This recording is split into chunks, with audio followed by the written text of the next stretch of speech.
Hello प्यारे बच्चों, आज की इस वीडियो में देखेंगे अर्धवार्षिक परीक्षा 2024-25 का कक्षा 8वीं विषय हिंदी। तो प्यारे बच्चों, आपको जो है परीक्षा का टाइम दिया जाएगा 2.5 घंटा और आपके 60 पूर्णांक आपका पेपर होगा और कुल प्रश्नों की संख्या आपकी जो रहेगी 24 रहेगी। तो प्यारे बच्चों, यहाँ पे लिखा है अंकों में और शब्दों में। यहाँ पे आपको रोल नंबर भरना है, अपना शाला का नाम, अपने विद्यालय का नाम लिख लीजिएगा। यहाँ पे अपना डाइस कोड, परीक्षा केंद्र का नाम और यहाँ पे लिखना है आपको परीक्षा दिनांक। आप जो है इस तरह से भर लीजिएगा। तो चलिए चलते हैं क्वेश्चन की ओर। तो यहाँ पे पहला क्वेश्चन आता है आपका बहुविकल्पीय प्रश्न। यहाँ पे आपका निर्देश दिया हुआ है, दी गई सूचना को पढ़कर नीचे दिए गए प्रश्नों के उत्तर में से सही विकल्प चुनकर लिखिए।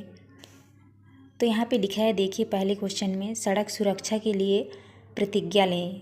तो आपको जो है इसको पढ़ लेना है, तो आप इसको पढ़ लीजिएगा। इसको पढ़ के जो है आपको आंसर करना है। तो यहाँ पे देख लीजिए, पहला क्वेश्चन आता है, सूचना पटल पर दिए गए निर्देश किससे संबंधित हैं। तो पहले ऑप्शन में है सड़कों की मरम्मत से, दूसरा है राष्ट्रीय सुरक्षा से, तीसरे में है सड़कों के रख रखाव से, चौथा में है यातायात नियमों का पालन करने से। तो आपका राइट आंसर होगा डी नंबर, यातायात नियमों का पालन करने से। तो आपका डी नंबर सही उत्तर होगा। इसके बाद नेक्स्ट आता है आपका प्रश्न क्रमांक 2। प्रश्न क्रमांक 2 में लिखा है, हमें यातायात नियमों का पालन क्यों करना चाहिए। तो पहले ऑप्शन में दिया है जुर्माना से बचने के लिए, दूसरा में है परेशानी से बचने के लिए, तीसरा में है दुर्घटनाओं से बचने के लिए, चौथे में है पुलिस से बचने के लिए।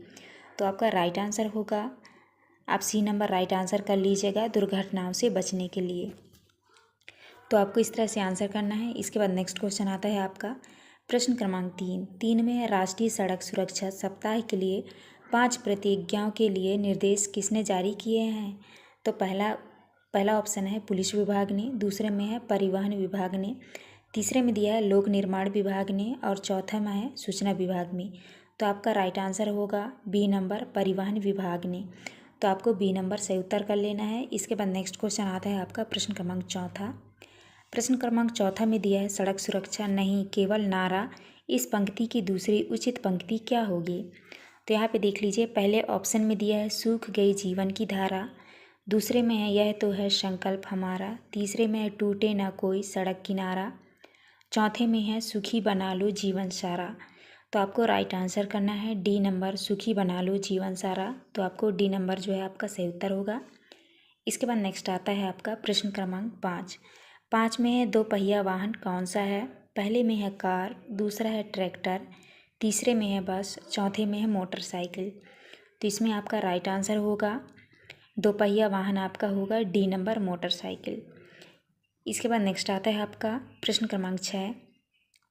प्रश्न क्रमांक 6 में दिया है, जिस वाक्य में एक उद्देश्य और एक विधेय होता है उसे कौन सा वाक्य कहते हैं। पहले में लिखा है संयुक्त वाक्य, मिश्रित वाक्य, साधारण वाक्य, उपवाक्य। तो आपका इसमें से राइट आंसर हो जाएगा सी नंबर, साधारण वाक्य। तो आपको साधारण वाक्य आंसर कर लेना है। इसके बाद नेक्स्ट आता है आपका प्रश्न क्रमांक 7 में है, इनमें से कौन से शब्द में ता प्रत्यय का प्रयोग नहीं है। तो आपके ऑप्शंस में है तन्मयता, पहले में है तन्मयता, दूसरे में है शकता, तीसरे में है सफलता और चौथे में है सुगमता। तो आपका राइट आंसर हो जाएगा बी नंबर, सकता। तो आप इस तरह कर लीजिएगा। इसके बाद नेक्स्ट क्वेश्चन आता है आपका प्रश्न क्रमांक 8। प्रश्न क्रमांक 8 में दिया है, ग्रहणों की वैज्ञानिक व्याख्या करने वाले तरुण पंडित का नाम क्या था। पहले ऑप्शन में है चरक, दूसरे में है आर्यभट्ट, तीसरे में है सुश्रुत और डी में है ब्रह्मगुप्त। तो आपका राइट आंसर होगा बी नंबर, आर्यभट्ट। प्यारे बच्चों, नेक्स्ट क्वेश्चन आता है आपका प्रश्न क्रमांक 9 में है, फन को ऊपर की ओर उठाए हुए सर्प जैसी आकृति बनने की आसन को कौन सा आसन कहते हैं। पहले ऑप्शन में है शलभासन, दूसरे में है मकरासन, तीसरे में है भुजंगासन और चौथे में है पद्मासन। तो आपका राइट आंसर हो जाएगा सी नंबर, भुजंगासन। तो आप सी नंबर कर लीजिएगा। इसके बाद नेक्स्ट क्वेश्चन आता है आपका प्रश्न क्रमांक 10वां में है, सत्याग्रह आश्रम की स्थापना किसने की थी। पहले ऑप्शन में है महात्मा गांधी, दूसरे में है महादेव भाई, तीसरे में है विनोबा भावे और चौथे में है लोकमान्य तिलक। तो आपका राइट आंसर हो जाएगा इसमें से ए नंबर, महात्मा गांधी ने। इसके बाद नेक्स्ट क्वेश्चन आता है आपका लघुत्तरीय प्रश्न। प्रश्न क्रमांक 11 में दिया है, आत्मविश्वास के बूते पर जीवन में सब कुछ करना संभव है। किसी एक महान पुरुष का उदाहरण देते हुए स्पष्ट कीजिए। तो आपको उत्तर में करना है जी हाँ, आत्मविश्वास के बूते पर जीवन में सब कुछ करना संभव है। एक ऐसा जिसने अपने जीवन में आत्मविश्वास का उत्कृष्ट उदाहरण प्रदर्शित किया है वह स्वामी विवेकानंद हैं। तो आपको इस तरह से प्रश्न क्रमांक 11 का उत्तर करना है। इसके बाद नेक्स्ट क्वेश्चन आता है आपका प्रश्न क्रमांक 12। प्रश्न क्रमांक 12 में दिए है, सलीम अली की भारतीय पक्षियों पर लिखी पुस्तक का क्या महत्व है। तो आपको 12 का उत्तर करना है। सलीम अली ने the book of Indian birds सहित कई पुस्तकों ने कई पक्षी वैज्ञानिक और प्रकृति प्रेमियों में पंछियों के बारे में दिलचस्पी पैदा की है और हमारे आसपास के पंख वाले दोस्तों के बारे में गहरी अंतर्दृष्टि प्रदान की है। तो आपको प्रश्न क्रमांक 12 का उत्तर इस तरह से करना है। इसके बाद नेक्स्ट क्वेश्चन आता है आपका प्रश्न क्रमांक 13। प्रश्न क्रमांक 13 में दिया है, शहीद अमृता देवी के बलिदान से क्या प्रेरणा मिलती है। तो आपको 13 के उत्तर में करना है, अमृता देवी व अन्य शहीदों से यह प्रेरणा मिलती है कि हमें पर्यावरण की सुरक्षा के लिए वृक्षों और वनों को पूर्ण सुरक्षा देनी चाहिए। तो आपको प्रश्न क्रमांक 13 का उत्तर इस तरह से आपको लिख लेना है। इसके बाद नेक्स्ट आता है आपका प्रश्न क्रमांक 14। प्रश्न क्रमांक 14 में है, संस्मरण पाठ अपराजिता पढ़कर आपको कैसा लगा, अपने शब्दों में लिखिए। तो आपको प्रश्न क्रमांक 14 का उत्तर करना है, इस कहानी से हमें ऐसा लगा कि हमें कभी हार नहीं माननी चाहिए, चाहे रास्ते में कितनी भी मुश्किलें आए तभी भी हमें सफलता की ओर बढ़ना चाहिए। तो आपको इस तरह से कर लेना है। इसके बाद नेक्स्ट आता है आपका प्रश्न क्रमांक 15। 15 में है, दिव्यांग व्यक्तियों के प्रति हमारा व्यवहार कैसा होना चाहिए, अपने शब्दों में लिखिए। तो आपको 15 के उत्तर में करना है, दिव्यांग व्यक्तियों के साथ वैसा ही व्यवहार करना चाहिए जैसा कि हम अन्य लोगों से करते हैं। इसके बाद आता है आपका प्रश्न क्रमांक 16। 16 में है, लता मंगेशकर को कौन कौन से सम्मान व पुरस्कार प्राप्त हुए हैं। तो आपको उत्तर में करना है, लता मंगेशकर को देश का सर्वोच्च नागरिक सम्मान भारत रत्न प्रदान किया गया। इसके अलावा उन्हें दादा साहब फाल्के, पद्म भूषण, पद्म विभूषण आदि पुरस्कार प्रदान किए गए। इसके बाद नेक्स्ट आता है आपका प्रश्न क्रमांक 17। प्रश्न क्रमांक 17 में है, गांधी जी की आदर्श ग्राम की कल्पना क्या थी। तो आपको प्रश्न क्रमांक 17 के उत्तर में करना है, गांधी जी का मानना था कि एक आदर्श भारतीय गांव का निर्माण इस तरह किया जाए कि वह अपने आप में पूर्ण स्वच्छता का उदाहरण हो। तो आपको प्रश्न क्रमांक 17 का उत्तर इस तरह से करना है। इसके बाद नेक्स्ट आता है आपका प्रश्न क्रमांक 18। प्रश्न क्रमांक 18 में है, क्वेश्चन नंबर 18 में है, भ्रामरी प्राणायाम के कोई 3 लाभ लिखिए। तो आपको उत्तर में करना है, भ्रामरी प्राणायाम का अभ्यास मस्तिष्क को शांत बनाए रखता है। इस प्राणायाम को नियमित करने से शरीर का रक्तचाप कम होता है और हाई ब्लड प्रेशर से राहत मिलती है। इसके बाद नेक्स्ट क्वेश्चन आता है आपका प्रश्न क्रमांक 19। प्रश्न क्रमांक 19 में है, रस की परिभाषा देते हुए किन्हीं 2 रसों के नाम और उनके स्थायी भावों के नाम लिखिए। तो आपको उत्तर में करना है, श्रव्य काव्य के पठन अथवा श्रव्य काव्य एवं दृश्य काव्य के दर्शन तथा श्रवण में जो अलौकिक आनंद प्राप्त होता है वही काव्य में रस कहलाता है। रस एवं उनके स्थायी भाव, श्रृंगार रस का स्थायी भाव होगा रति, करुण का शोक। तो आपको इस तरह से करना है। इसके बाद नेक्स्ट आता है आपका प्रश्न क्रमांक 20। 20 में है, निम्नलिखित शब्दों में एक प्रत्यय का प्रयोग करके एक एक नए शब्द बनाइए। तो आपको लिखना है, पुराण। पुराण का हो जाएगा आपका पौराणिक, समाज सामाजिक, इतिहास ऐतिहासिक। तो आपको इस तरह से कर लेना है प्रश्न क्रमांक 20 का उत्तर।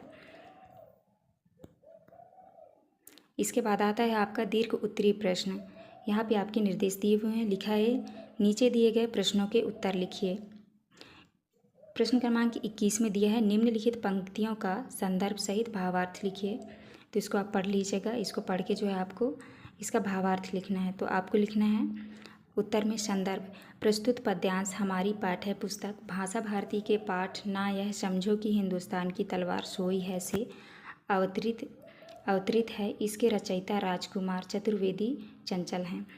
अर्थ में लिखना है आपको, कवि यह बताते चलते हैं कि हम हिंदुस्तानियों ने ही सदैव संसार को शांति का संदेश दिया है तथा अहिंसा का उपदेश देकर मन, कर्म और वचन से सत्य का आचरण करने के लिए पूरे संसार को सलाह दी है। इसका यह अर्थ नहीं लगा लेना चाहिए कि हम अहिंसा का आचरण अपनाकर वीरता का त्याग कर देंगे और कायर बन जाएंगे, और इसका यह अर्थ भी नहीं लगा लेना चाहिए कि हम नारीपन, स्त्रीत्व के लिए किए गए अपमान को सह लेंगे। तो आपको इस तरह से प्रश्न क्रमांक 21 का उत्तर करना है। इसके बाद नेक्स्ट क्वेश्चन आता है आपका प्रश्न क्रमांक 22। प्रश्न क्रमांक 22 में है, मात्र विषयों को जानना ही सच्चा ज्ञान नहीं है, पढ़े हुए को चरित्र में ढालना ही सच्चा ज्ञान है। इस कथन की संदर्भ व्याख्या कीजिए। तो आपको उत्तर में करना है, गीता के अनुसार विभिन्न प्रकार की विषयों की जानकारी प्राप्त कर लेना मात्र वास्तविक ज्ञान नहीं कहलाता। जो पढ़ा है उसे अपने नित्य प्रति के जीवन में उतार लेना ही सच्चा ज्ञान है। ज्ञान अंतर्बाह्य समान होना चाहिए। तो आपको 22 का उत्तर करना है। इसके बाद नेक्स्ट आता है आपका प्रश्न क्रमांक 23। प्रश्न क्रमांक 23 में है, अपने मित्र को जन्मदिन के उपलक्ष्य पर एक बधाई पत्र लिखिए। तो आपको लिखना है, तो यहाँ पे आपको एड्रेस लिखना है, सजीव नगर भोपाल, दिनांक ये डाल लीजिएगा। यहाँ पे लिखना है, प्रिय मित्र नागेंद्र, मेरे प्यारे दोस्त, मुझे आशा है कि तुम अच्छे से होगे और मैं भी यहाँ अच्छा हूँ। यहाँ पे लिखना है, इस पत्र के माध्यम से मैं तुम्हें तुम्हारे जन्मदिन की बहुत बहुत शुभकामनाएं देता हूँ। इस शुभ अवसर पर मैं तुमसे नहीं मिल पाया, इसका मुझे अत्यंत खेद है। मैं तुम्हारे लंबे जीवन और अच्छे स्वास्थ्य की कामना करता हूँ। तो आपको इस तरह से अपने मित्र के लिए पत्र लिखना है। तो आप देख के कर लीजिएगा। इसके बाद नेक्स्ट आता है आपका प्रश्न क्रमांक 24। प्रश्न क्रमांक 24 में है, नव संवत्सर विषय पर संक्षिप्त लेख लिखिए। तो आपको उत्तर में करना है, हिंदू शास्त्रों के अनुसार नव संवत्सर चैत्र शुक्ल प्रतिपदा तिथि से प्रारंभ होता है। ज्योतिष शास्त्र के अनुसार संवत के 5 भेद होते हैं, सौर, सावन, चांद्र, बृहस्पति और नक्षत्र।